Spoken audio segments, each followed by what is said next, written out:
Hello and welcome. आज के इस वीडियो में हम बात करेंगे फ्यूचर इंडेफिनिट टेंस के नेगेटिव सेंटेंसेस की और देखेंगे कि किस तरीके से फ्यूचर इंडेफिनिट टेंस के नेगेटिव सेंटेंसेस को हिंदी से इंग्लिश या इंग्लिश से हिंदी में ट्रांसलेट किया जा सकता है। तो सबसे पहले पहचान देख लेते हैं।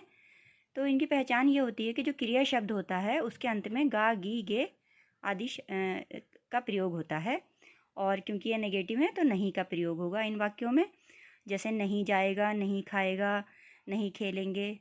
ठीक है, अब इसके रूल्स देख लेते हैं कि जब हम इसे हिंदी से इंग्लिश में ट्रांसलेट करते हैं तो क्या नियम होते हैं।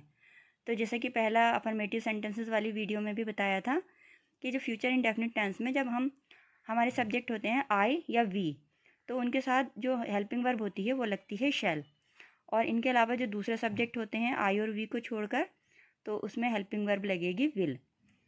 और ये नेगेटिव सेंटेंसेस है तो विल या शैल के बाद नॉट का प्रयोग करेंगे और इसमें वर्ब की फर्स्ट फॉर्म का प्रयोग होता है।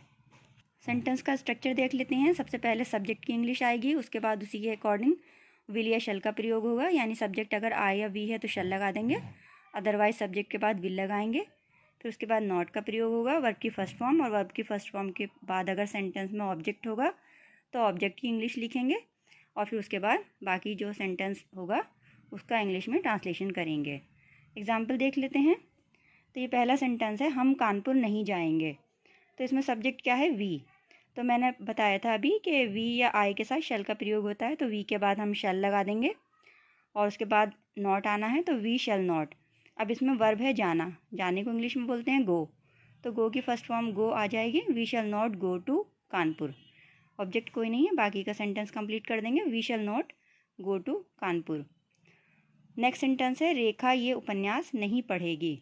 तो इसमें सब्जेक्ट क्या है, रेखा, तो रेखा लिखेंगे। उसके बाद क्यों विल का यूज़ होगा, क्योंकि आई या वी के अलावा कोई और सब्जेक्ट होता है तो विल लगाते हैं।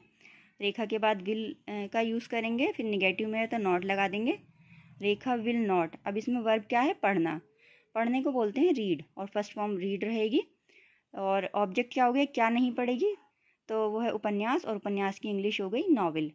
तो हमारा पूरे सेंटेंस का ट्रांसलेशन होगा, Rekha will not read this novel. ये उपन्यास है ना, तो इसलिए दिस लगा देंगे नॉवेल से पहले, तो ट्रांसलेशन होगा Rekha will not read this novel.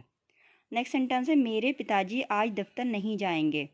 अब इसमें सब्जेक्ट क्या है, मेरे पिताजी, तो उसके लिए लिखेंगे माई फादर। अगेन यहाँ पर विल का यूज़ करेंगे, और विल के बाद नहीं है तो फिर नॉट लगा देंगे, और वर्ब है इसमें जाना, जाने को बोलते हैं गो, फर्स्ट फॉर्म आ जाएगी, तो माई फादर विल नॉट गो।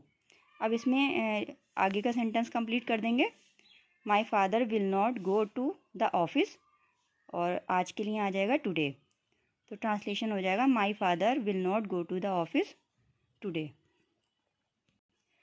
तो आपने देखा किस तरीके से फ्यूचर इंडेफिनिट टेंस के नेगेटिव सेंटेंसेस को हिंदी से इंग्लिश में ट्रांसलेट किया जाता है। आई होप आपको क्लियर हो गया होगा। Thanks for watching.